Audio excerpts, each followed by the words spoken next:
Welcome to Sangeetha cooking. ಇವತ್ತಿನ recipe super tasty ಆದಂತಹ ದಮ್ ಆಲೂ ರೆಸಿಪಿನ ತಿಳಿಸ್ಕೊಡ್ತಾ ಇದ್ದೀನಿ. ಮಕ್ಳಿಗಂತೂ ತುಂಬ ಇಷ್ಟ ಆಗುತ್ತೆ. ಇದನ್ನು ಪೂರಿ ಜೊತೆಗೆ, ಚಪಾತಿ ಇಲ್ಲ ಗೀ ರೈಸ್ ಅಥವಾ ಜೀರಾ ರೈಸ್ ಜೊತೆಗೂ ಕೂಡ ತಿನ್ಬೋದು. ತುಂಬ ರುಚಿಯಾಗಿರುತ್ತೆ. ತುಂಬ ಈಸಿ ರೆಸಿಪಿ ಕೂಡ. ಬನ್ನಿ ಇದನ್ನು ಹೇಗೆ ಮಾಡೋದು ಅಂತ ನೋಡೋಣ. ಇಲ್ಲಿ ನಾನು ಈ ಥರ ಬೇಬಿ ಆಲೂಗಡ್ಡೆಗಳನ್ನ ತೊಗೊಂಡಿದ್ದೀನಿ. ನಿಮ್ಗೆ ಬೇಕು ಅಂದರೆ ಮಾಮೂಲಿ ಆಲೂಗಡ್ಡೆನೂ ಕೂಡ ಮಾಡ್ಕೋಬೋದು. ನಾನೀಗ ಇದನ್ನು ಚೆನ್ನಾಗಿ ಒಂದು 3ರಿಂದ 4 ಸಲ ಮಣ್ಣನ್ನೆಲ್ಲ ವಾಶ್ ಮಾಡಿ ಇಟ್ಕೊಂಡಿದ್ದೀನಿ. ಇದನ್ನು ಕುಕ್ಕರ್ಗೆ ಸೇರಿಸ್ಕೊತಾ ಇದ್ದೀನಿ. ಇದಕ್ಕೆ ಸ್ವಲ್ಪ ಒಂದು 2 ಕಪ್ನಷ್ಟು ನೀರನ್ನ ಸೇರಿಸ್ಕೊತಾ ಇದ್ದೀನಿ. 2 ಕಪ್ ನೀರನ್ನ ಸೇರಿಸ್ಕೊಂಡಾಗಿದೆ. ಇದಕ್ಕೊಂದು ಲಿಡ್ನ ಕ್ಲೋಸ್ ಮಾಡ್ಕೊಳ್ಳೋಣ. ಲಿಡ್ನ ಕ್ಲೋಸ್ ಮಾಡಿಕೊಂಡು ಸುಮಾರು ಒಂದು 2 ವಿಷಲ್ ಕೂಗಿಸ್ಕೊತೀನಿ. ಆಲೂಗಡ್ಡೆ ತುಂಬ ಬೆಂದಿರಬಾರ್ದು. ಒಂದು 90% ಅಷ್ಟು ಕುಕ್ ಆಗಿದ್ರೆ ಸಾಕು. ನೋಡಿ, ಆಲೂಗಡ್ಡೆ ಎಲ್ಲ ಬೆಂದಿದೆ, ತಣ್ಣಗಾಗಿದೆ. ಇವಾಗ ಇರ್ತಿ ಸಿಪ್ಪೆನೆಲ್ಲ ಸುಲ್ಕೊಳ್ಳೋಣ. ನೋಡಿ ಇಷ್ಟು ಈಸಿಯಾಗಿ ಬರ್ತಿದೆ ಅಂತ. ಎಲ್ಲ ಆಲೂಗಡ್ಡೆ ಈ ರೀತಿ ಎಲ್ಲ ಸಿಪ್ಪೆನೂ ಬಿಡಿಸ್ಕೊತೀನಿ. ಮಕ್ಕಳಿಗೆ ಆಲೂಗಡ್ಡೆ ಅಂದರೆ ತುಂಬ ಇಷ್ಟ ಆಗುತ್ತೆ. ಈ ರೀತಿ ಬೇಬಿ ಆಲೂಗಡ್ಡೆಲಾಗಿರ್ಬೋದು, ಇಲ್ಲ ಅಂದರೆ ನಾವು ನಾರ್ಮಲ್ ಆಲೂಗಡ್ಡೆಲ್ಲೂ ಕೂಡ ಈ ರೆಸಿಪಿನ ಮಾಡ್ಕೋಬೋದು. ತುಂಬ ರುಚಿಯಾಗಿ ಬರುತ್ತೆ.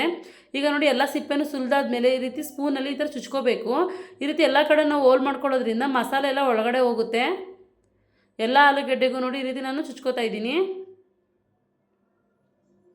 ಈಗ ಇದು ರೆಡಿಯಾಗಿದೆ. ನೆಕ್ಸ್ಟು ನಾನಿಲ್ಲಿ ಒಂದು ಪ್ಯಾನ್ಗೆ ಒಂದು 5 ಸ್ಪೂನಷ್ಟು ಎಣ್ಣೆನ ಸೇರಿಸ್ಕೊತಾ ಇದ್ದೀನಿ. ಸ್ವಲ್ಪ ಜಾಸ್ತಿನೇ ಎಣ್ಣೆ ಸೇರಿಸ್ಕೊತಾ ಇದ್ದೀನಿ. ಈಗ ಎಣ್ಣೆ ಕಾದ್ಮೇಲೆ ಎಲ್ಲ ಬೇಯಿಸಿಟ್ಕೊಂಡು ಸಿಪ್ಪೆ ಬಿಡಿಸಿದಂಥ ಆಲೂಗಡ್ಡೆನ ಸೇರಿಸ್ಕೊಂಡು ಸ್ವಲ್ಪ ಹೊತ್ತು ಫ್ರೈ ಮಾಡ್ಕೊತಾ ಇದ್ದೀನಿ. ಜಾಸ್ತಿ ಹೊತ್ತು ಫ್ರೈ ಮಾಡ್ಕೊಳ್ಳೋಕೆ ಹೋಗಬೇಡಿ. ಒಂದು ಸ್ವಲ್ಪ ಹೊತ್ತು 4 ನಿಮಿಷದವರೆಗೂ ಮೀಡಿಯಮ್ ಫ್ಲೇಮ್ ಇಟ್ಕೊಂಡು ಫ್ರೈ ಮಾಡ್ಕೋಬೇಕು. ಜಾಸ್ತಿ ಹೊತ್ತು ಫ್ರೈ ಮಾಡಿಕೊಂಡ್ರೆ ಎಲ್ಲ ಮೆತ್ತಗಾಗ್ಬಿಡುತ್ತೆ. ನಾನು ಮೀಡಿಯಮ್ ಉರಿಯಲ್ಲೇ ಇಟ್ಕೊಂಡು ಫ್ರೈ ಮಾಡ್ಕೋತಾ ಇದ್ದೀನಿ. ಬಣ್ಣ ಚೇಂಜ್ ಆಗೋವರೆಗೂ ಫ್ರೈ ಮಾಡ್ಕೊಳ್ಳೋಕೆ ಹೋಗಬೇಡಿ. ಈ ರೀತಿ ಫ್ರೈ ಮಾಡ್ಕೊಂಡ್ರೆ ಸಾಕು. ನೋಡಿ, ಈಗ ಇದಾಗಿದೆ. ಸಪ್ರೇಟಾಗಿ ತೆಗೆದಿಟ್ಕೋತಾ ಇದ್ದೀನಿ. ನೆಕ್ಸ್ಟ್ ನಾನು ಅದೇ ಪ್ಯಾನ್ಗೆ ಇಲ್ಲಿ 2 ಬೇ ಲೀಫ್ನ ಹಾಕೋತಾ ಇದ್ದೀನಿ. ಹಾಗೆ ಒಂದು ಏಲಕ್ಕಿ, ಮರಾಠಿ ಮೊಗ್ಗು, ಚಕ್ಕೆ ಮತ್ತು ಅನಾನಸವನ್ನು ಸೇರಿಸ್ಕೊಂಡಿದ್ದೀನಿ. ಹಾಗೆ ಒಂದು ಸಣ್ಣದಾಗಿ ಕಟ್ ಮಾಡಿದಂಥ ಈರುಳ್ಳಿನೂ ಕೂಡ ಸೇರಿಸ್ಕೊಂಡು ಫ್ರೈ ಮಾಡ್ಕೋತೀನಿ. ಚೆನ್ನಾಗಿ ಫ್ರೈ ಮಾಡ್ಕೋಬೇಕು. ಈರುಳ್ಳಿ ಕಂಪ್ಲೀಟಾಗಿ ಫ್ರೈ ಆಗಬೇಕು, ಬಣ್ಣ ಕೂಡ ಚೇಂಜ್ ಆಗಬೇಕು. ಅಲ್ಲಿವರೆಗೂ ನಾನು ಐ ಫ್ಲೇಮಲ್ಲಿ ಇಟ್ಕೊಂಡೆ ಇದನ್ನು ಫ್ರೈ ಮಾಡ್ಕೋತಾ ಇದ್ದೀನಿ. ಸುಮಾರು ಒಂದು 2 ನಿಮಿಷದವರೆಗೂ ಫ್ರೈ ಮಾಡಿಕೊಂಡ್ರೆ ಈರುಳ್ಳಿ ಎಲ್ಲ ಕಂಪ್ಲೀಟಾಗಿ ಫ್ರೈ ಆಗುತ್ತೆ. ನೋಡಿ, ಈರುಳ್ಳೆಲ್ಲ ಚೆನ್ನಾಗಿ ಫ್ರೈ ಆಗ್ತಾ ಇದೆ. ನಿಮಗೆ ಎಷ್ಟು ಗೊಜ್ಜು ಬೇಕೋ ಅಷ್ಟು ಈರುಳ್ಳಿನ ಸೇರಿಸ್ಕೋಬೋದು. ನಾನು ಇಲ್ಲಿ ಒಂದು ಮೀಡಿಯಮ್ ಸೈಜ್ ಈರುಳ್ಳಿನ ಸೇರಿಸ್ಕೊಂಡಿದ್ದೀನಿ. ಹಾಗೆ ಒಂದು ಅರ್ಧ ಸ್ಪೂನಷ್ಟು ಶುಂಠಿ ಬೆಳ್ಳುಳ್ಳಿ ಪೇಸ್ಟ್ನ ಸೇರಿಸ್ಕೊತಾ ಇದ್ದೀನಿ.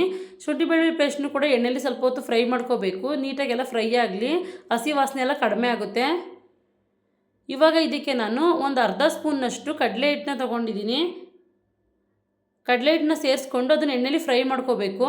ಈ ಕಡಲೆ ಹಿಟ್ಟನ್ನ ಸೇರಿಸೋದ್ರಿಂದ ಈ ಕರಿಗೆ ತುಂಬ ಟೇಸ್ಟಿಯಾಗಿರುತ್ತೆ. ಅದೇ ರೀತಿ ನಮಗೆ ತಿಕ್ನೆಸ್ ಕೂಡ ಬರುತ್ತೆ.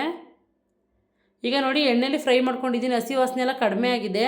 ಇವಾಗ ಇದಕ್ಕೆ ನಾನು 3 ಟೊಮೊಟೊನ ಈ ರೀತಿ ರುಬ್ಕೊಂಡು ಇಟ್ಕೊಂಡಿದ್ದೆ, ಅದನ್ನು ಸೇರಿಸ್ಕೊತಾ ಇದ್ದೀನಿ. ಈಗ ಟೊಮೊಟೊ ಪ್ಯೂರಿನ ಸೇರಿಸ್ಕೊಂಡಾದ್ಮೇಲೆ ಟೊಮೊಟೊನೂ ಕೂಡ ನೀಟಾಗಿ ಫ್ರೈ ಮಾಡ್ಕೋಬೇಕು. ಹಸಿ ವಾಸನೆ ಎಲ್ಲ ಕಡಿಮೆ ಆಗೋವರೆಗೂ ಕೂಡ ಎಣ್ಣೆಲಿ ಈ ರೀತಿ ಫ್ರೈ ಮಾಡ್ಕೋತಾ ಇದ್ದೀನಿ. ನೋಡಿ, ನಾನು ಇವಾಗಲೂ ಕೂಡ ಐ ಫ್ಲೇಮಲ್ಲಿ ಇಟ್ಕೊಂಡೆ ಫ್ರೈ ಮಾಡ್ಕೋತಾ ಇದ್ದೀನಿ. ಈಗ ನೋಡಿ, ಟೊಮೊಟೊ ಎಲ್ಲ ನೀಟಾಗಿ ಫ್ರೈ ಆಗಿ ಸೈಡಲ್ಲೆಲ್ಲ ಎಣ್ಣೆ ಬಿಡ್ತಾ ಇದೆ. ನೋಡಿ, ಸ್ವಲ್ಪ ಡ್ರೈ ಕೂಡ ಆಗಿದೆ. ಇಲ್ಲಿವರೆಗೂ ಕೂಡ ಟೊಮೊಟೊನ ನೀಟಾಗಿ ಫ್ರೈ ಮಾಡ್ಕೋಬೇಕು. ಇವಾಗ ಇದಕ್ಕೆ ನಾನು ಒಂದು ದೊಡ್ಡ ಸ್ಪೂನಷ್ಟು ರೆಡ್ ಚಿಲ್ಲಿ ಪೌಡರ್ನ ಸೇರಿಸ್ಕೊಂಡಿದ್ದೀನಿ. ಹಾಗೆ ಒಂದು 3/4 ಸ್ಪೂನಷ್ಟು ಧನಿಯಾ ಪುಡಿ, ಹಾಗೆ ಒಂದು ಅರ್ಧ ಸ್ಪೂನಷ್ಟು ಗರಂ ಮಸಾಲಾನ ಸೇರಿಸ್ಕೊಂಡಿದ್ದೀನಿ. ಸ್ವಲ್ಪ ಅರಿಶಿನ ಸೇರಿಸ್ಕೊಂಡು ಈಗೆಲ್ಲ ಮಸಾಲೆಗಳನ್ನು ಕೂಡ ಫ್ರೈ ಮಾಡ್ಕೊಳ್ಳೋಣ. ಎಣ್ಣೆಲಿ ಸ್ವಲ್ಪ ಹೊತ್ತು ಫ್ರೈ ಆಗಲಿ. ಒಂದು ಅರ್ಧ ನಿಮಿಷದವರೆಗೂ ಫ್ರೈ ಮಾಡಿಕೊಂಡ್ರೆ ಸಾಕು. ನೋಡಿ, ಮಸಾಲೆ ಎಲ್ಲ ಚೆನ್ನಾಗಿ ಮಿಕ್ಸ್ ಆಗಿ ಎಣ್ಣೆ ಕೂಡ ಬಿಡ್ತಾ ಇದೆ. ನೋಡಿ, ಈಗ ಇಲ್ಲಿವರೆಗೂ ಮಸಾಲನೆಲ್ಲ ಫ್ರೈ ಮಾಡ್ಕೊಂಡಿದ್ದೀನಿ. ಈ ರೀತಿ ನೀಟಾಗಿ ಫ್ರೈ ಮಾಡ್ಕೋಬೇಕು, ಆವಾಗ ತುಂಬ ಚೆನ್ನಾಗಿ ಬರುತ್ತೆ ಗ್ರೇವಿ. ಇವಾಗ ಇದಕ್ಕೆ ನಾನು 3 ಸ್ಪೂನಷ್ಟು ಮೊಸರನ್ನ ಸೇರಿಸ್ಕೊಂಡಿದ್ದೀನಿ. ಮೊಸರನ್ನ ಸೇರಿಸಾದ್ಮೇಲೆ ಎಲ್ಲನೂ ಕೂಡ ನೀಟಾಗಿ ಮಿಕ್ಸ್ ಮಾಡ್ಕೊಳ್ಳೋಣ. ನಿಮಗೆ ಗ್ರೇವಿ ಸ್ವಲ್ಪ ಜಾಸ್ತಿ ಬೇಕಂದರೆ ಇನ್ನೊಂದು ಸ್ವಲ್ಪ ಜಾಸ್ತಿ ಸೇರಿಸ್ಕೋಬೋದು. ನಾನು ಸ್ವಲ್ಪನೇ ಮಾಡ್ಕೋತಾ ಇದ್ದೀನಿ. ಇವಾಗ ಎಲ್ಲನೂ ಕೂಡ ನೀಟಾಗಿ ಮಿಕ್ಸ್ ಮಾಡ್ಕೊಂಡಿದ್ದೀನಿ. ಮೀಡಿಯಮ್ ಫ್ಲೇಮಲ್ಲಿ ಕುಕ್ ಮಾಡ್ಕೋತಾ ಇದ್ದೀನಿ. ಈಗ ನೋಡಿ, ಸ್ವಲ್ಪ ಕಸೂರಿ ಮೇಥಿನ ಸೇರಿಸ್ಕೊತಾ ಇದ್ದೀನಿ. ಒಂದು ದೊಡ್ಡ ಸ್ಪೂನಷ್ಟು ಸೇರಿಸ್ಕೊಂಡಿದ್ದೀನಿ. ಇವಾಗ ಇದನ್ನು ಕೂಡ ಮಸಾಲ ಜೊತೆಗೆ ಮಿಕ್ಸ್ ಮಾಡ್ಕೊಳ್ಳೋಣ. ಕಸೂರಿ ಮೇಥಿ ಸೇರಿಸೋದ್ರಿಂದ ಇದಕ್ಕೊಂದು ಒಳ್ಳೆ ಫ್ಲೇವರ್ ಬರುತ್ತೆ. ಈಗ ಫ್ರೈ ಮಾಡಿ ಇಟ್ಕೊಂಡಂಥ ಆಲೂಗಡ್ಡೆಗಳನ್ನ ಸೇರಿಸ್ಕೊಂಡು ಒಂದು ಸ್ವಲ್ಪ ಹೊತ್ತು ಫ್ರೈ ಮಾಡ್ಕೊತೀನಿ. ಮಸಾಲ ಜೊತೆಗೆ ಮಿಕ್ಸ್ ಆಗಿ ಚೆನ್ನಾಗಿ ಫ್ರೈ ಆಗಲಿ. ಮೀಡಿಯಮ್ ಫ್ಲೇಮಲ್ಲಿ ಇಟ್ಕೊಂಡು ಈ ರೀತಿ ಫ್ರೈ ಮಾಡ್ಕೋತಾ ಇದ್ದೀನಿ. ನೋಡಿ, ಆಲೂಗಡ್ಡೆ ಜೊತೆಗೆ ಮಸಾಲೆ ಎಲ್ಲ ನೀಟಾಗಿ ಕೋಟಿಂಗ್ ಆಗಿದೆ. ಒಂದು 2 ನಿಮಿಷ ಆಗಿದೆ. ಇವಾಗ ಇದಕ್ಕೆ ಸ್ವಲ್ಪ ನೀರನ್ನ ಸೇರಿಸ್ಕೊತಾ ಇದ್ದೀನಿ. ಜಾಸ್ತಿ ನೀರನ್ನ ಸೇರ್ಸೋಕ್ಕೆ ಹೋಗಬೇಡಿ, ಬೇಗ ಗಟ್ಟಿ ಆಗೋದಿಲ್ಲ. ನಾನಿಲ್ಲಿ ಒಂದು ದೊಡ್ಡ ಗ್ಲಾಸ್ನಷ್ಟು ನೀರನ್ನ ಸೇರಿಸ್ಕೊಂಡು ಮಿಕ್ಸ್ ಮಾಡ್ಕೋತಾ ಇದ್ದೀನಿ. ಈಗ ನೋಡಿ, ಗ್ರೇವಿ ಥಿಕ್ನೆಸ್ ಇಷ್ಟಿದೆ.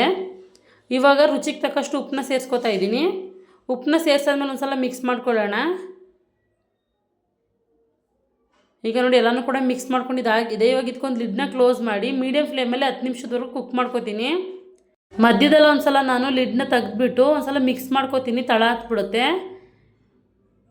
ನೋಡಿ ಎಲ್ಲನೂ ಕೂಡ ಮಿಕ್ಸ್ ಮಾಡ್ಕೋತಾ ಇದ್ದೀನಿ. ಗ್ರೇವಿ ಕೂಡ ಗಟ್ಟಿ ಆಗ್ತಾಯಿದೆ ನೋಡಿ, ಸೈಡಲ್ಲಿ ಎಣ್ಣೆ ಕೂಡ ಬಿಡ್ತಾ ಇದೆ ನೋಡಿ. ನಾನು ಗ್ರೇವಿ ಇಷ್ಟು ಥಿಕ್ನೆಸ್ಸಲ್ಲಿ ಮಾಡ್ಕೊಂಡಿದ್ದೀನಿ. ಲಾಸ್ಟಲ್ಲಿ ನಾನು ಸ್ವಲ್ಪ ಹಸಿಮೆಣ್ಸಿಕಾಯನ್ನ ಸೇರಿಸ್ಕೋತಾ ಇದ್ದೀನಿ, ಚೆನ್ನಾಗಿರುತ್ತೆ. ಓಪನ್ ಆಗಿ ಇನ್ನೊಂದು 2 ನಿಮಿಷ ಕುಕ್ ಮಾಡ್ಕೊಂಡಿದ್ದೀನಿ ನೋಡಿ. ಆಲೂಗಡ್ಡೆನ ಕಟ್ ಮಾಡಿ ತೋರಿಸ್ತಾ ಇದ್ದೀನಿ. ಪರ್ಫೆಕ್ಟಾಗಿ ಕುಕ್ ಆಗಿದೆ, ಇದು ರೆಡಿಯಾಗಿದೆ. ಇವಾಗ ಇದನ್ನು ಸರ್ವ್ ಮಾಡ್ಕೊಳ್ಳೋಣ. ನೋಡಿ ಬಿಸಿ ಬಿಸಿಯಾದಂತಹ ಸೂಪರ್ ಟೇಸ್ಟಿಯಾದಂತಹ ದಮ್ ಆಲೂಗರಿ ರೆಡಿಯಾಗಿದೆ. ಇದನ್ನು ಚಪಾತಿ ಜೊತೆಗೆ, ಪೂರಿ ಜೊತೆಗೆ, ಗೀ ರೈಸ್ ಅಥವಾ ಜೀರಾ ರೈಸ್ ಜೊತೆಗೂ ಕೂಡ ತಿನ್ಬೋದು. ಮಕ್ಕಳಂತೂ ತುಂಬ ಇಷ್ಟಪಟ್ಟು ತಿಂತಾರೆ. ಒಂದ್ಸಲ ಟ್ರೈ ಮಾಡಿ ಹೇಗೆ ಬಂತು ಅಂತ ಕಮೆಂಟ್ ಮಾಡಿ. ಪ್ಲೀಸ್ ನನ್ನ ಚಾನಲ್ನ ಲೈಕ್ ಮಾಡಿ, ಶೇರ್ ಮಾಡಿ, ಸಬ್ಸ್ಕ್ರೈಬ್ ಮಾಡಿ. Thank you for watching.